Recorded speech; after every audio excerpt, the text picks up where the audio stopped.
चलो, binomial theorem second class. तो last class में मैंने ऑनलाइन क्लास लिया था, ठीक है। तो तुम लोगों ने उसमें मैंने बोर्ड लेवल टाइप की चीजें को ही करवाया था, और उसमें तुमने देखा था कि जो हमने बोर्ड लेवल के सम्स को किया उसे कैसे हम थोड़ा सा एक्सटेंड कर सकते हैं, जो नॉर्मली एंट्रेंस लेवल में आता है। सेकंड टाइप के सम में मैं इसे ऑनलाइन क्लास में इसलिए नहीं ले रहा हूँ क्योंकि यहाँ पे सम्स थोड़े बड़े होते हैं, थोड़ा बड़ा बड़ा एक्सप्रेशन होता है, तो मुझे आईपैड में लिखने में थोड़ा मुश्किल होगा। तो इससे बेटर है कि मैं व्हाइट बोर्ड में डाल के फिर इसे दे दूं, तो नीचे तुम्हें सम्स भी मिलेगा करने के लिए, और फिर तुम सम्स कर सकते हो। मेरा ये एक्चुअली में मैं लाइव क्लास से ज्यादा अच्छा मैं इसे मानता हूँ पर्सनली। अगर तुम मुझे बोलोगे सर आप कौन सा प्रेफर करते हो, पर इसमें काम बहुत करना होता है, एडिटिंग सब कुछ काम करना होता है, इसीलिए वरना मैं इससे ज्यादा बेटर मानता हूँ। तो आज हम लोग केवल 2 ही चीज पढ़ेंगे। हाँ, मतलब मैं लंबा क्लास नहीं लूंगा, तो एक कुछ आज अपलोड कर लूंगा, कुछ कल अपलोड कर दूंगा, तो छोटे छोटे क्लासेस में अपलोड करूंगा। तो आज 2 चीज पढ़ेंगे। पहला हम लोग जो पढ़ेंगे वो है greatest term, numerical term, greatest numerical term in binomial coefficient. Greatest तुम बोलोगे sir middle term, last class हमने कहा था, नहीं, वो ग्रेटेस्ट कोफिशिएंट होता है। मैं जानता हूं कि जब मैं x plus y to the power n को एक्सपेंड करता हूं तो मेरा जो बाइनोमियल कोफिशिएंट मिलता है वो मुझे nc0 nc1 से लेके ncn तक मिलता है, और मैं जानता हूं कि यहां पे middle term has greatest coefficient, ठीक है। तो वो डिपेंड करता है कि n इवन है या ऑड, जो हमने लास्ट क्लास में देखा था। मगर अब मैं टर्म का बात कर रहा हूं, मतलब अब मेरा कहना है कि x plus y to the power n को जब तुम ब्रेक करोगे तो पहला टर्म होगा nc0 x to the power n, second term होगा nc1 x to the power n minus 1y, और लास्ट टर्म होगा ncn into y to the power n। तो यहां से लेके यहां तक ये पूरा एक टर्म है, ये पूरा एक टर्म है, ये पूरा एक टर्म है। तो मुझे यहां पे निकालना है कि कौन सा ग्रेटेस्ट टर्म होगा। तो हम x plus y to the power n के ऊपर काम नहीं करके क्या करते हैं, हम x to the power n को कॉमन ले लेते हैं, तब ये 1 प्लस, और हम केवल इस फैक्टर के ऊपर काम करते हैं क्योंकि जब तुम 1 plus y by x to the power n को ब्रेक करते हो तो ये बहुत एक इसमें इसका ब्रेकआउट यहां से ज्यादा रिलेटिवली आसान होता है, केवल एक ही जगह वेरिएबल आता है, ब्रेक करना आसान होता है। तो चीजों को शुरू करता हूं, ठीक है। तो थ्योरी क्या है अपना, किसी को ये लिखना है तो लिख लो, ठीक है। तो वो मुझे वीडियो को पॉज करके थ्योरी अपना क्या है, तो इसीलिए मैं तुम्हें जो कह रहा हूं कि अब मैं क्या करूंगा, we will only concentrate on 1 plus ax whole to the power n type में। हाँ, तो जब तुम 1 plus ax whole to the power n को ब्रेक करते हो तो ये nc0 nc1 into ax nc2 into ax का होल स्क्वायर, कितना सुंदर टर्म आ गया नहीं क्या, और ये ncn इंटू ax का whole to the power n। तो इसमें एक खासियत होता है, इसमें जब तुम टर्म को एक्सपेंड करोगे तो ये भी सबसे ग्रेटेस्ट हो सकता है। मैं मान के चल रहा हूं कि बीच में कहीं ग्रेटेस्ट है, तो सबसे छोटा से चीजें शुरू होगा, मतलब t1 सपोज छोटा है, t1 से t2 बड़ा होगा, t2 से t3 बड़ा होगा, जाते जाते, ठीक है। सपोज किसी एक में ऐसा है, फिर t4, मैं एक नंबर में दिखा रहा हूं, t4 जो होगा वो t5 से बड़ा होगा, t6 से बड़ा होगा, फिर t7, मतलब चीज ऐसा होता है। देखो, चीज अगर ऐसा हो तो निकालना भी असंभव है कि कौन सा बड़ा है कौन सा छोटा है, मतलब न्यूमेरिकली इनइक्वालिटी से तो नहीं निकाल सकते हो, तब डिफरेंशियल कैलकुलस यूज करना पड़ेगा, dy बाय dx। मगर बाइनोमियल में इसलिए निकाल सकते हो क्योंकि जब भी तुम 1 plus ax whole to the power n को ब्रेक करोगे, जिसमें मैं भी a और x सबको पॉजिटिव ले रहा हूं क्योंकि न्यूमेरिकल है, तो हम न्यूमेरिकल टर्म में ही है, ग्रेटेस्ट न्यूमेरिकल कोफिशिएंट। तो ऐसा होने से क्या होता है कि मैं जानता हूं कि t4 जो है वो सबसे बड़ा होता है, मतलब t1 से शुरू होता है, फिर t2 होता है, फिर t3 होता है, फिर t4 होता है, फिर t5, फिर नीचे जाना शुरू होता है, तो ये बड़ा। हाँ, मगर कभी कभी ऐसा भी हो सकता है कि चीज ऐसा हो, मतलब t1 सबसे छोटा, फिर t2, फिर T3 और T4 सेम, और फिर T5 T6, तब ग्रेटेस्ट कोएफिशिएंट 2 हो सकता है, T3 और T4 टर्म, ग्रेटेस्ट टर्म 2 होगा, T3 और T4। तो ये तो मैंने किसी एक सिंपल एक्सपेंशन में बताया कि किसी टर्म में अगर 7 एक्सपेंशन है 1 प्लस, जैसे किसी एक्सपेंड करोगे x1 प्लस x2 को, तब क्या होगा। तो जनरल के लिए क्या करेंगे, तो जनरल के लिए हम लोग क्या करेंगे, तो जनरल के लिए हम मान के चलते हैं कि ये T1 है प्लस T2 है प्लस T3 है, जाते जाते Tn प्लस 1 है। तो मैं मान के चलता हूं कि Tr प्लस 1 इज ग्रेटेस्ट। तो अगर ये ग्रेटेस्ट टर्म है, ग्रेटेस्ट न्यूमेरिकल टर्म, न्यूमेरिकल इसलिए क्योंकि मैं a को भी पॉजिटिव मान रहा हूं और x को भी पॉजिटिव, वरना अल्टीमेटली एक पॉजिटिव एक नेगेटिव, एक पॉजिटिव एक नेगेटिव, और तब वो जो इनइक्वालिटी मैंने कहा कि T1 से बड़ा T2, T2 से बड़ा T3, वो गलत हो जाएगा। तो अगर ये ग्रेटेस्ट है तो मैं जानता हूं कि जो एल्गोरिथम है इट इज ऑल्सो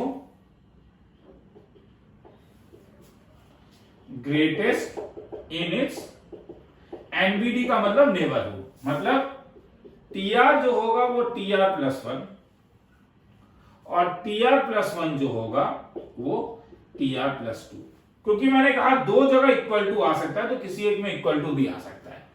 तो Tr प्लस 1 अपने लेफ्ट हैंड साइड से भी बड़ा होगा और Tr प्लस 1 Tr प्लस 2 से भी बड़ा होगा। बाकी सब तो मैंने कहा ये लिखने का जरूरत नहीं है, ये Tr प्लस 3 ये तो होते ही रहेगा, और यहां पे भी Tr जो होगा वो किससे बड़ा होगा, Tr माइनस 1, ये होते रहेगा। तो ये लेने का क्या जरूरत है, मतलब अननेसेसरी ये सब सॉल्व करने की क्या जरूरत है। हम केवल सॉल्व ये कर सकते हैं कि मुझे इसका और इसका जरूरत नहीं है। मतलब मैं मानता हूं कि अगर एक नंबर अपने लेफ्ट हैंड साइड और राइट हैंड साइड से बड़ा होगा, और क्योंकि मैं जानता हूं कि ग्राफ ऐसा है, तो ये देखो तुमको ये जैसे ये वाले टर्म को अगर तुम लेते हो, जैसे ये T5 है, तो सपोज ये T5 है, तो T4 और T6, तो देखो यहां पे एक इंक्रीजिंग ऑर्डर मिलेगा, T5 T4 से बड़ा मगर T6 T5 से बड़ा। मगर अगर Tr प्लस 1 सबसे बड़ा होगा तो Tr और Tr प्लस 2 ये दोनों Tr प्लस 1 से छोटे होंगे, क्योंकि Tr प्लस 1 सर्वोच्च है, सबसे ऊपर में बैठा हुआ है। तो हेंस ये दोनों इक्वालिटी को जब तुम इनइक्वालिटी को सॉल्व करोगे 1 एंड 2 को, तो तुम्हें ग्रेटेस्ट टर्म मिल जाएगा। ये इसका एल्गोरिथम है, लिखना है तो लिख लो, फिर मैं एक सम भी करवाऊंगा।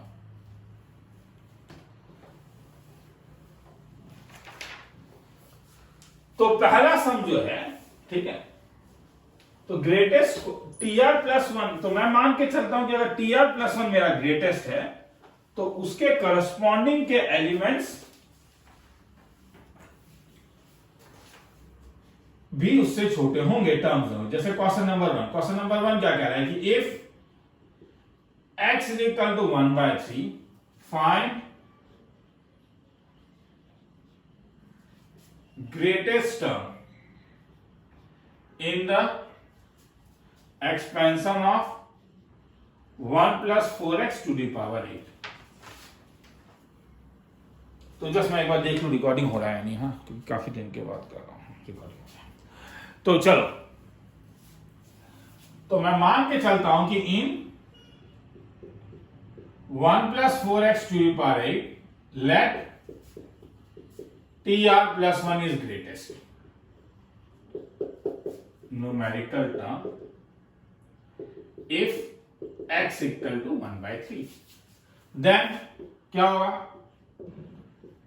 Tr is less than या equal to Tr plus 1। तो इसका Tr टर्म कैसा दिखेगा, 8cr minus 1 4x to the power r minus 1 is less than r plus 1 term कैसा दिखेगा। अच्छा, तुम बोलोगे सर ये समझ में नहीं आया, नहीं आया अगर लास्ट क्लास का वीडियो नहीं देखो, ठीक है। तो लास्ट क्लास में, ऑनलाइन क्लास में ये करवा दिया गया, तो अब मैं इसलिए डायरेक्टली उस चीज में नहीं जा रहा हूं।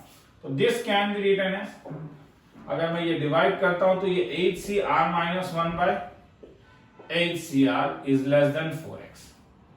मेरे पास एक फॉर्मूला था ncr by ncr plus 1 का, r plus 1 बड़ा है वो ऊपर चला जाएगा, नीचे r minus 1 जो बड़ा होता है, तो ये वही है 8cr minus 1 8cr, r बड़ा इसलिए ये कैसा दिखेगा, r divided by 8 minus r minus 1 is 4 into, देखो x का वैल्यू कुछ दिया हुआ है 1/3, क्वेश्चन दिया हुआ है, कैलकुलेशन देखें ना।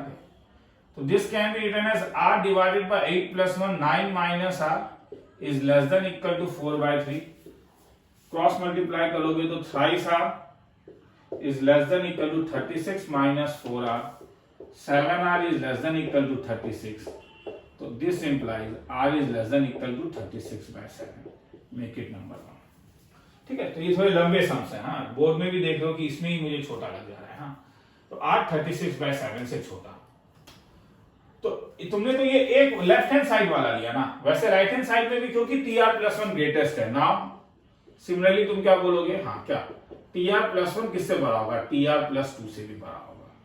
तो tr+1 का value 8cr 4x to the power r is greater than equal to tr+2 का value 8cr+1 4x to the power r+1। तो दिस इंप्लाइज ये तुम्हारे पास आ जाएगा 8cr by 8cr+1 is greater than equal to 4x। तो इसका value, तो this implies ये r+1 by 8 minus r, नहीं क्या ये वाला फॉर्मूला से ncr by ncr+1 is greater than equal to x का वैल्यू 1/3 4/3, मतलब thrice r plus 3 is greater than equal to 32 minus 4r, मतलब 7r is greater than equal to 32 minus 3 is 29। तो इसका मतलब r is greater than equal to 29/7। तो तुम्हें r का दो वैल्यू मिला 36/7 और 29/7। तो फ्रॉम 1 and 2 29/7 से r बढ़ा और वो 36/7। और r तो एक नेचुरल नंबर होगा, जीरो भी हो सकता था क्योंकि r+1 का बात कर रहे हो तुम। ठीक है, हाँ फिर यहाँ पे जीरो आ जाता, वो आता है तो समझ में आ जाता है। ठीक है, तो अभी यहाँ भी तो मुझे मालूम है कि तो इंटीजर ही होगा r। तो r अगर नेचुरल नंबर है तो क्या क्या हो सकता है 29/7, मतलब 4 से बड़ा और 5 पॉइंट समथिंग। तो r का केवल एक ही वैल्यू हो सकता है, ये 4.1 के आसपास, ये 5.1 के आसपास। तो r का वैल्यू केवल 5। r अगर 5 है तो कौन सा tr+1, तो कौन सा टर्म ग्रेटेस्ट है tr+1। तो this means t6 is greatest. तो क्वेश्चन क्या पूछा है, फाइंड द ग्रेटेस्ट टर्म। तो है 6 टर्म जो होगा उसका ये ग्रेटेस्ट टर्म होगा। तो 6 टर्म अब दिखेगा कैसा, आंसर उसके टर्म में नहीं है, आंसर तुम्हारे पास t6। तो t6 टर्म कैसा दिखेगा, t5+1। तो 5+1 का मतलब क्या हुआ 8c5 into 4x to the power 5, x का वैल्यू लिख दो 8c5 into 4/3 whole to the power 5। तो ये ग्रेटेस्ट टर्म होगा। तो लॉजिक समझ में आया मैं क्या कर रहा हूं। और ये इसीलिए हो रहा है, क्यों हो रहा है ये इसीलिए हो रहा है क्योंकि 1 + x to the power n को जब तुम ब्रेक करते हो तो ये छोटे से शुरू हो के सबसे बड़ा टर्म में जाता है, फिर उसके बाद छोटा होना शुरू हो जाता है। तो 1 + 4x to the power 8 late हम मान के चलते हैं कि tr+1 is greatest numerical term. किसी को लिखना है तो लिख लो, ठीक है, और उसके बाद आगे चलते हैं। तुम जिससे भी एक्सपेंड करोगे कि एक टर्म में दिखाऊं, फिर से एक बार दिखाऊं क्या, जैसे अगर मैं बोलूं 1/1/2 का होल क्यूब। हाँ, इसे जब ब्रेक करोगे तो 1 प्लस क्या आएगा 3c1, तो 3/2 प्लस 3c2 तो 3/4 प्लस 1/8। तो ये 1 प्लस 3/2 का मतलब 1.5 प्लस 3/4 का मतलब 0.75 प्लस 1/8। तो क्या देख रहे हो, ये तुम्हारे पास t1 है, नहीं क्या, ये तुम्हारे पास t2 है। तो क्या आया t1 t2 से छोटा, t2 में किससे बड़ा, फिर t3 किससे बड़ा t4। तो समझ में आया। तो यहाँ पे क्या हो रहा है कि छोटे से बड़े की ओर जाता है। तो छोटे से बड़े की ओर जब जाता है ये, तो फिर उसके बाद जब हाईएस्ट वैल्यू ले लेता है तो फिर डिक्रीजिंग करने लगता है। मगर अगर यही चीज जिगजैग होता तो ये निकालना असंभव था। मतलब अगर ये ऐसा फॉलो करता कि t1 t2 से छोटा, t3 फिर t3 t4 से, फिर t5 फिर t5 t6 से छोटा, फिर t7, तब मैं नहीं बोल पाता। क्योंकि यहाँ पे, मगर यहाँ पे क्या हो रहा है कि यहाँ पे बहुत अच्छी तरीके से ये डिस्ट्रीब्यूशन हो रहा है कि एकदम छोटे से शुरू होके वो सबसे बड़ा वैल्यू लेता है और फिर उसके बाद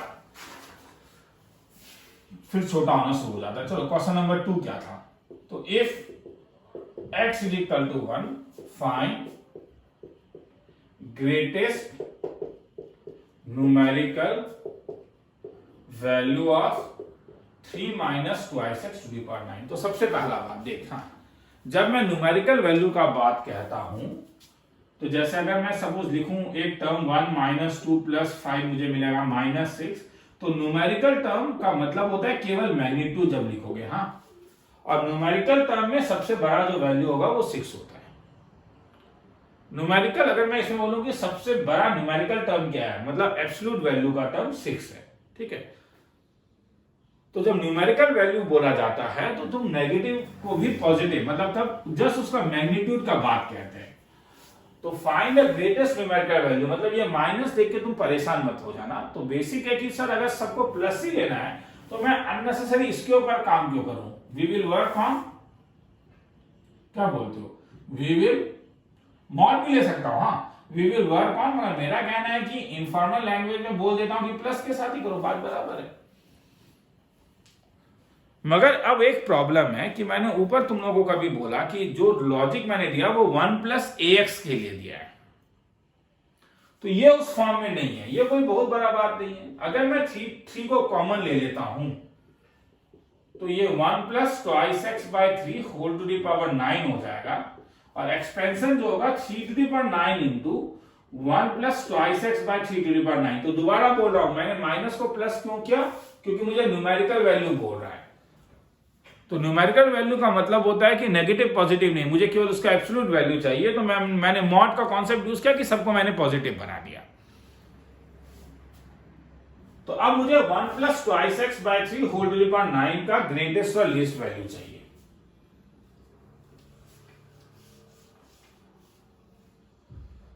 तो यहां पे अब मैं देखने के लिए क्या करूंगा, तुम बोलोगे सर 3 टू द पावर 9 है, तुम जब इसका सबसे बड़ा वैल्यू निकालते हो, ग्रेटेस्ट वैल्यू निकालते हो, तो जब तुम 3 टू द पावर 9 से मल्टीप्लाई करोगे क्या होगा, तो वैल्यू में तो कोई चेंज होने वाला है नहीं, तो इसलिए फाइनल आंसर में 3 टू द पावर 9 से मल्टीप्लाई कर देना। तो वी विल वर्क ऑन, इसमें भी नहीं, मतलब वी कंसंट्रेट किसमें करोगे, now we take one auxiliary expansion. Auxiliary expansion का मतलब है जिसके ऊपर हम काम करेंगे, वो एक्सपेंशन जो है वो ये है, एट x का वैल्यू दिया हुआ है क्वेश्चन में, क्या है 1। तो एल्गोरिथम क्या था, एल्गोरिथम था कि हम मान के चलते हैं कि लेट tr + 1 इज ग्रेटेस्ट, तो hence tr + 1 is greater than equal to tr। This implies tr + 1 तुम्हारे पास क्या हो जाएगा, ये 9cr 2x/3 whole to the power r is greater than equal to 9cr - 1 2x/3 whole to the power r - 1। तो अगर ये divide करोगे तो ये हो जाएगा 2x/3 is greater than equal to 9cr - 1/9cr। x का वैल्यू 1 है, इसीलिए ये आ जाएगा 2/3 is greater than equal to, formula अभी हमने देखा था, r बड़ा है तो ऊपर और नीचे 9 - r - 1। तो 2/3 is greater than equal to r/10 - r means 20 - 2r is greater than equal to 3r, means 5r is less than equal to 20, means r is less than equal to 4, make it number 1। तो r 4 या 4 से छोटा। तो ये तो तुमने एक वाला लिया, मगर अगर tr + 1 ग्रेटेस्ट है तो केस 2 क्या होगा, also tr + 1 is greater than equal to क्या होगा, अपने नेबरहुड में tr + 2 से भी बड़ा होगा। तो tr + 1 अगर tr + 2 से बड़ा होगा तो दिस इंप्लाइज tr + 1 तुम्हारे पास क्या है, tr + 1 तुम्हारे पास आ गया 9cr 2x/3 to the power r is greater than equal to 9cr + 1 2x/3 whole to the power क्या, r + 1। तो अगर डिवाइड करोगे तो this implies 9cr/9cr + 1 is greater than equal to 2x/3। x का वैल्यू बेटा क्या है, x का वैल्यू 1 है, तो ये ऊपर r + 1 नीचे क्या आएगा, 9 - r is greater than equal to 2/3, क्योंकि x का वैल्यू 1 है। तो दिस इंप्लाइज thrice r + 3 9 2 जा 18 - twice r, 5r is greater than equal to 18 - 3 15, means r is greater than equal to 3। तो देखो, तो फ्रॉम 1 and 2 तुम्हें दो वैल्यू मिल रहा है, क्या 3 is less than equal to r is less than equal to 4, hence r का value 3 या 4 होगा, क्योंकि r एक नेचुरल नंबर है। मैंने कहा था ना, कभी कभी ऐसा हो सकता है कि तुम्हें दो टर्म ग्रेटेस्ट मिलेगा। तो कौन कौन सा टर्म ग्रेटेस्ट मिला? You got T3 and T4, ये दो टर्म है ग्रेटेस्ट न्यूमेरिकल टर्म। लिखना है तो लिख लो। अब मैं इसमें बोलता हूं, अब लिस्ट कभी कभी आएगा, लिस्ट मैग्नीट्यूड किसका होगा? तो अब वही तुम सोचोगे कि greatest numerical term T3 negative में होगा।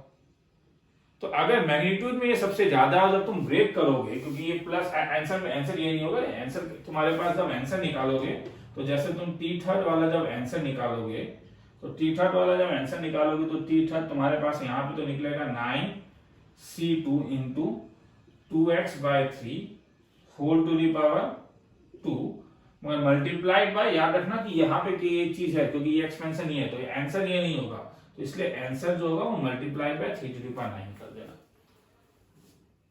तो अगर मैं इसी में तुमसे क्वेश्चन पूछता कि लीस्ट मैग्नीट्यूड किसका होगा, मैग्नीट्यूड नहीं सॉरी लीस्ट टर्म कौन सा होगा, तो तुम जानते हो क्योंकि इसके आगे एक नेगेटिव टर्म आ रहा है।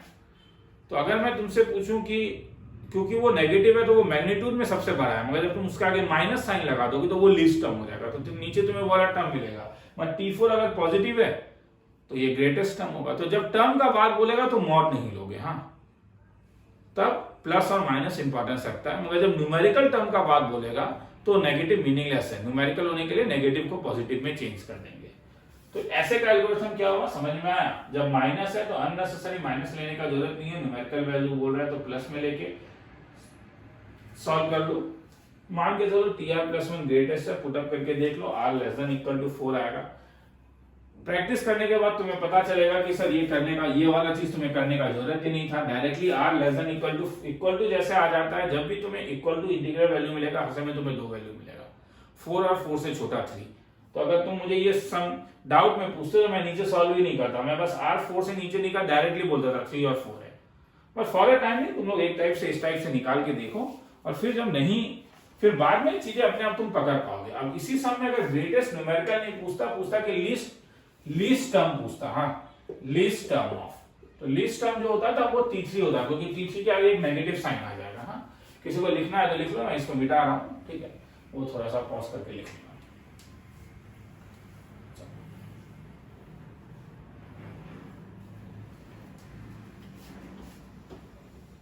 उसके बाद वाला सम देखते हैं।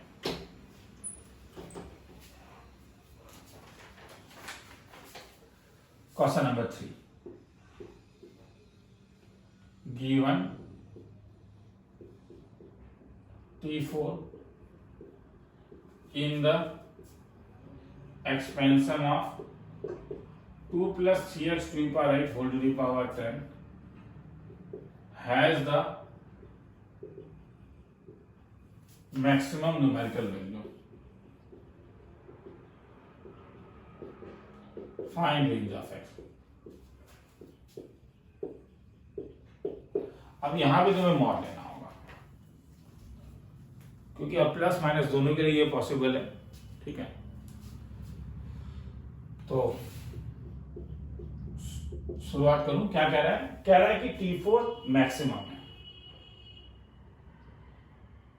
तो x पॉजिटिव भी हो सकता है, न्यूमेरिकल वैल्यू नेगेटिव भी हो सकता है, तो ये डिपेंड करता है। इसलिए एक काम करता हूं, मेरा जो एक्सपेंशन है वो मेरे पास है 2 + 3x। अब देखो यहां सम समझ में आ रहा है, इससे पहले x का वैल्यू दिया रहता था और तुमसे पूछा जा रहा था, x का वैल्यू दिया रहता था और तुमसे पूछा जा रहा था कि कौन सा मैक्सिमम होगा। यहां पे कह रहा है मैक्सिमम दिया हुआ है, तो किस x के लिए तुम्हारे पास 4th टर्म जो होगा वो मैक्सिमम न्यूमेरिकल वैल्यू देगा, ठीक है। तो क्योंकि आंसर में ओपन ब्रैकेट में, इसलिए मैं इक्वल टू नहीं ले रहा हूं, तो इस चीज में ध्यान देना, क्योंकि जब T4 ही पूछ रहा है तो हम मान के चलते हैं कि इक्वल टू केवल T4 में ही है, T5 और T3 में वो ग्रेटेस्ट नहीं है, दो टर्म वाला केस नहीं हो रहा है। तो एक्सपेंशन जब तुम ये लेते हो 2 + 3x/8 whole to the power 10, तो ये वाला तो थोड़ा प्रॉब्लम है, इसलिए 2 टू दी पावर 10 कॉमन ले लेता हूं, तो क्या मिलेगा 1 + 3x/2 कॉमन लोगे तो ये 16 होल टू दी पावर 10। तो मेरा जो ऑक्सिलरी इक्वेशन है वो ऑक्सिलरी बाइनोमियल जो बनेगा, ऑक्सिलरी बाइनोमियल जो बनेगा वो होगा 1 प्लस 3 मॉड एक्स ले रहा हूं। क्यों ले रहा हूं mod? Whole to the power 10। हाँ, मॉड मैंने इसलिए लिया क्योंकि न्यूमेरिकल है तो वो पॉजिटिव के लिए भी हो सकता है और नेगेटिव के लिए भी। तो अकॉर्डिंग टू द सम क्या कह रहा है? अकॉर्डिंग टू द सम कह रहा है कि T4 इज ग्रेटेस्ट। ठीक है, ये तो अंग्रेजी है, इसका मैथमेटिक्स क्या होगा? इसका मैथमेटिक्स होगा कि T4 is greater than equal to क्या? T5। T4 is greater than equal to T3। Answer में देखो इक्वल टू नहीं दिया हुआ है, यहाँ पे जस्ट T4 कह रहा है तो ठीक है, ये मैंने मैक्सिमम किताब में देखा है कि वो ओपन ब्रैकेट ही लेते हैं। तो T4 T5 से बड़ा, T4 T3 से बड़ा। तो चलो खेला शुरू करते हैं। तो इसका मतलब तुम डायरेक्टली तब कह सकते हो कि पहले इसको सॉल्व करता हूं। हाँ, T4 T5 से बड़ा, तो T4 T5 से बड़ा इसके लिए, तो T4 का टर्म क्या होगा बोलोगे क्या? tan C3 3 into mod x whole to the power 16 का cube is greater than tan C4 3 mod x 16 whole to the power 4. So this implies tan C3 divided by tan C4 is greater than 3 mod x divided by 16.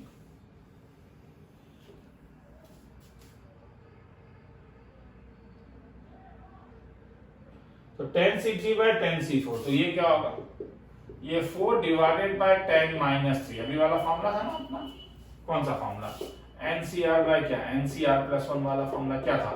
R plus 1 by n minus r is greater than कितना? 3 mod x by 16। इसका मतलब मेरे पास ये हो जाएगा 4 by 7 is greater than equal to 3 mod x by 16। इसका मतलब mod x is less than 64 by 21।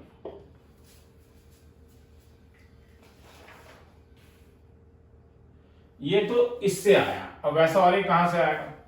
Very good, कोई कुछ कह रहा है, सुनने में आ रहा है क्या? यहां से। तो नाउ ऑल्सो इसे नंबर 1 ले लेता हूं। मुझे क्या मालूम है? T4 जो होगा वो T3 से भी बड़ा होना पड़ेगा। तो T4 कैसा दिखेगा? इसका रे समझ में आ रहा है नहीं मुझे? ठीक है, व्हाट्सएप में बोलोगे समझ में आ रहा है नहीं, क्योंकि मैं बहुत दिन के बाद रिकॉर्डिंग कर रहा हूं। Whole cube is greater than, मुझे खुद ठीक है, मुझे लग रहा है कि मैं थोड़ा स्पीड जा रहा हूं, वो ठीक है, स्लो जाता हूं। हाँ,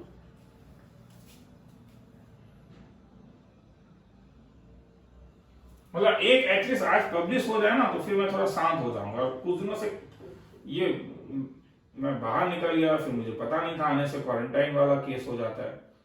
तो ये इस साइड आया तो 16 बाय, मैं काफी डिस्टर्ब हूं क्योंकि मैं भी ऑफलाइन क्लास हम लोग का शुरू हुआ ही था अभी, और मुझे फिर घर में भी बैठना पड़ रहा है।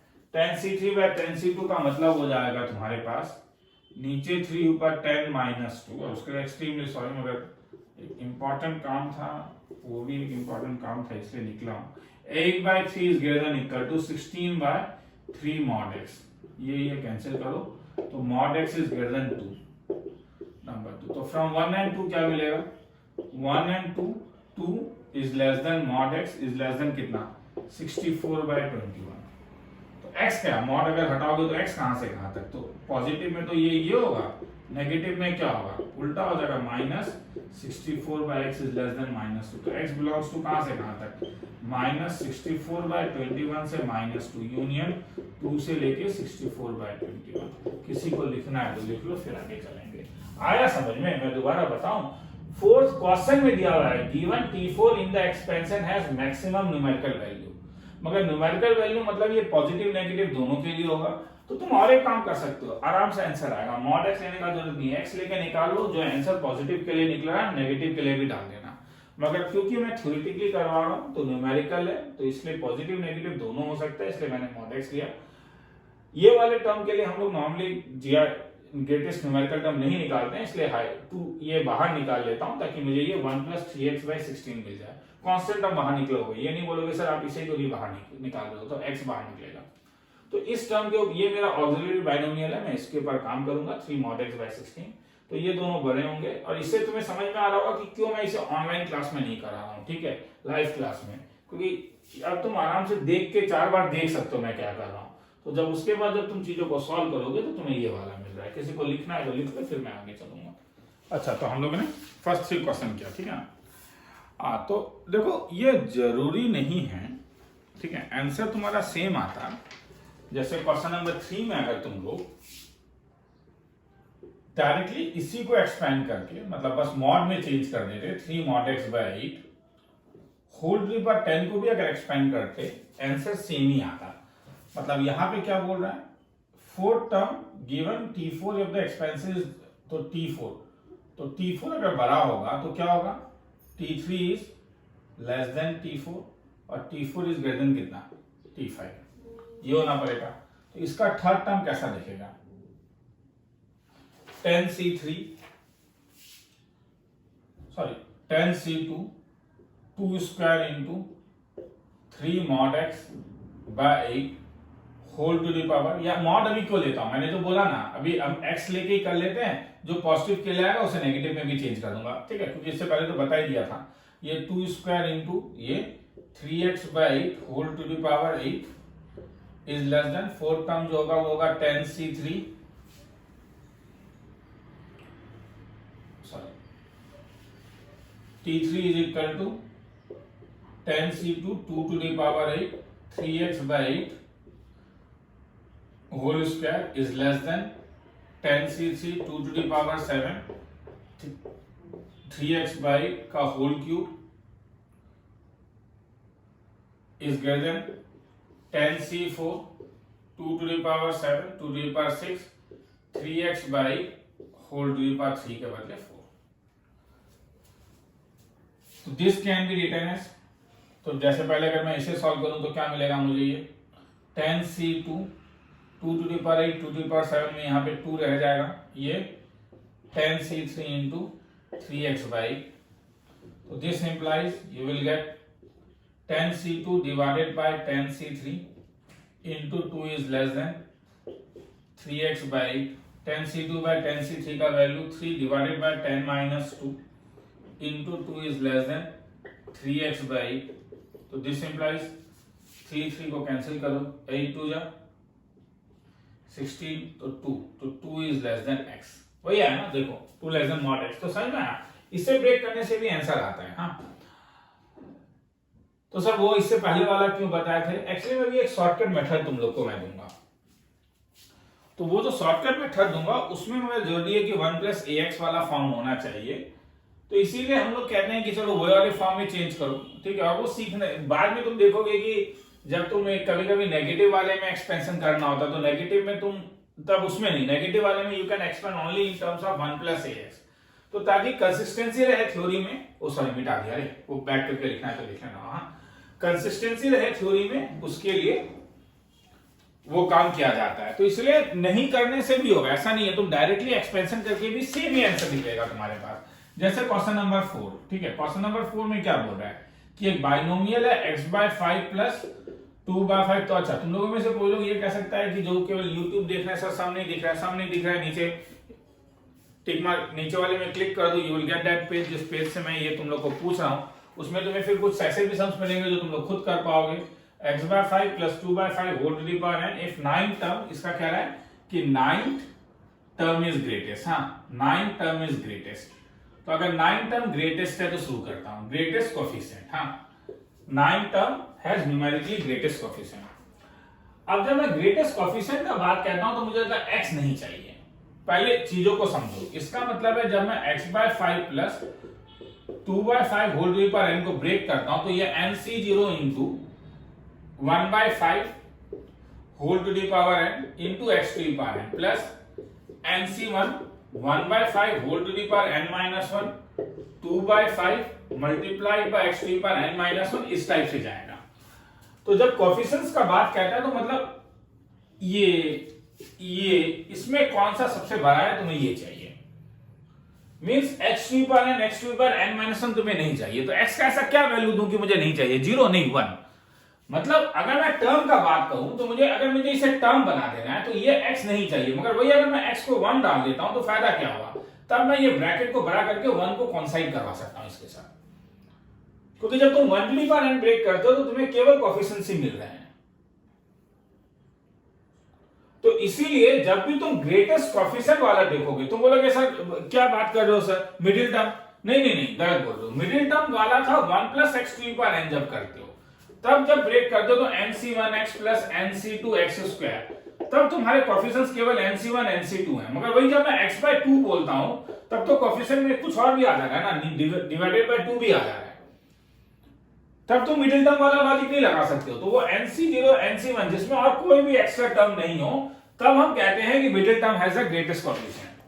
तो x/5 plus 2/5 to the power n, 9 term is greatest coefficient. तो 9 टर्म इज ग्रेटेस्ट कोफिशिएंट का मतलब क्या होना पड़ेगा कि इसका मतलब है t9 जो होगा वो t10 से बड़ा होगा। और ध्यान से देखो, इसी को एक्सपेंड करोगे 2/5 प्लस x, इसे एक्सपेंड मत कर देना उल्टा करके, हाँ, क्योंकि यहां पे सबसे पहले ये टर्म आएगा फिर सेकंड टर्म आएगा, ठीक है। जब तुम एक्सपेंशन बोलते हो तो 2 प्लस 3 टू दी पावर 5 का जो एक्सपेंशन जब मैं टर्म बोलता हूं, find the third term of this, तो इसका मतलब ये नहीं है कि तुम 3 प्लस 2 टू दी पावर 5 का थर्ड टर्म निकाल लोगे, हाँ, इस चीज को समझो, ठीक है। इसका first term 2 to the power 5 होगा, इसका first term 3 to the power 5 है। तो जब मैं जिस टर्म का बात कर रहा हूं तो मैं चीजों को उल्टा नहीं सकता हूं, as a whole value same आएगा, वो बात अलग है। तो इसका 9 टर्म कैसा दिखेगा, तो इसका 9 टर्म दिखेगा n हैज ग्रेटेस्ट कोफिशिएंट, तो x इज इक्वल टू 1, तो x का वैल्यू 1 डाल दूंगा, तो ये कैसा दिखेगा nc9 x/5 to the power n minus 9 2/5 to the power, और सर कॉमन लेके नहीं हो सकता था, नहीं 1/5 to the power n common लेके भी आता है, आंसर सेम आएगा, तुम करके देखो ना एक बार, ठीक है। मैंने ये गलती लिखा है, nc8 होगा, सॉरी n माइनस 8 nc8 10 है तो ये 10 हो गया, तो nc9 x/5 to the power n minus 9 2/5 whole to the power 9। तो क्या फायदा, तो ये nc8 क्या कैंसिल होगा, 2/5 है 2, तो यहाँ पे ये x/5 रहेगा और यहाँ पे 2/5 रहेगा। मैं जानता हूं कि x का वैल्यू 1 है क्योंकि मैं कोफिशिएंट्स का बात कर रहा हूं, तो मुझे x नहीं चाहिए, तो ये nc8 इज ग्रेटर देन 2/2, 5 तो कैंसिल हो जाएगा। तो this implies I need nc8, मैंने कुछ गड़बड़ किया ना, यहाँ पे एक nc9 होगा, तो hence nc8 divided by nc9 is greater than 2, तो इसका मतलब 9 divided by n minus 8 is greater than 2। Formula याद है, कौन सा फॉर्मूला लग रहा है, तो इसका मतलब 9 is greater then twice n minus 16, इसका मतलब twice n is less then 25, मतलब n इज लेस देन 25/2, तो n 25/2 से छोटा होगा। तो ये क्या है, 9 टर्म किससे बड़ा होगा, 10 टर्म से। तो वैसे ही और एक आएगा ना कि 9 टर्म में ग्रेटेस्ट कोफिशिएंट है तो नेबरहुड में, तो क्या आएगा बोलो, t9 इज ग्रेटर देन कितना, हाँ t8, तो t9 is greater then t8 जब लेके जाओगे तो ये हो जाएगा तुम्हारे पास nc8 x/5 to the power n minus 8 2/5 to the power 8 is greater than nc7 x/5 to the power n minus 7 2/5 to the power 7। So this implies you will get nc8 divided by nc7 is greater than into 2/5 is greater than x/5, 5 cancel करो, x का value 1 है, nc8 by nc7 नीचे 8 ऊपर n minus 7 is greater than 1/2, तो twice n minus 14 is greater than 8, means n is greater than 14 plus 8, 22/2, तो 11 is less than n is less than 12.5, तो इससे n का एक ही वैल्यू हो जाएगा। This implies n is equal to 12, तो hence क्या पूछ रहा था, n का 12 वैल्यू पूछ रहा था, लिखना है तो लिख लो। हाँ सर आपने ऊपर क्वेश्चन नहीं लिखा, जानबूझ के नहीं लिखा, जानबूझ के नहीं लिखा ताकि केवल यूट्यूब में नहीं देखो, ठीक है। मेरे वेब पेज में जाओ तुम्हें क्वेश्चन भी मिलेगा, क्योंकि नीचे और 4 क्वेश्चन है तो तुम लोग खुद अब कभी कहेगा कि the greatest coefficient has the greatest term, तो greatest coefficient 1 plus x to the power twice n sums मिलेंगे, हाँ तो ठीक है। तो ग्रेटेस्ट कोफिशिएंट जब 1 प्लस एक्स पूछेगा तो वो मिडिल टर्म था, तो उससे तुम्हें निकाल के देखना होगा, तो ट्राई करके एक बार देख सकते हो। तो इसे मिटा रहा हूं, तो ये टॉपिक को यहाँ पे खत्म कर रहा हूँ, नीचे 2 सम्स हैं एक्सरसाइज, ठीक है, वो एक्सरसाइज तुम लोग खुद एक बार करोगे, फिर आगे चलूंगा। लिखना है तो इसको लिख लो।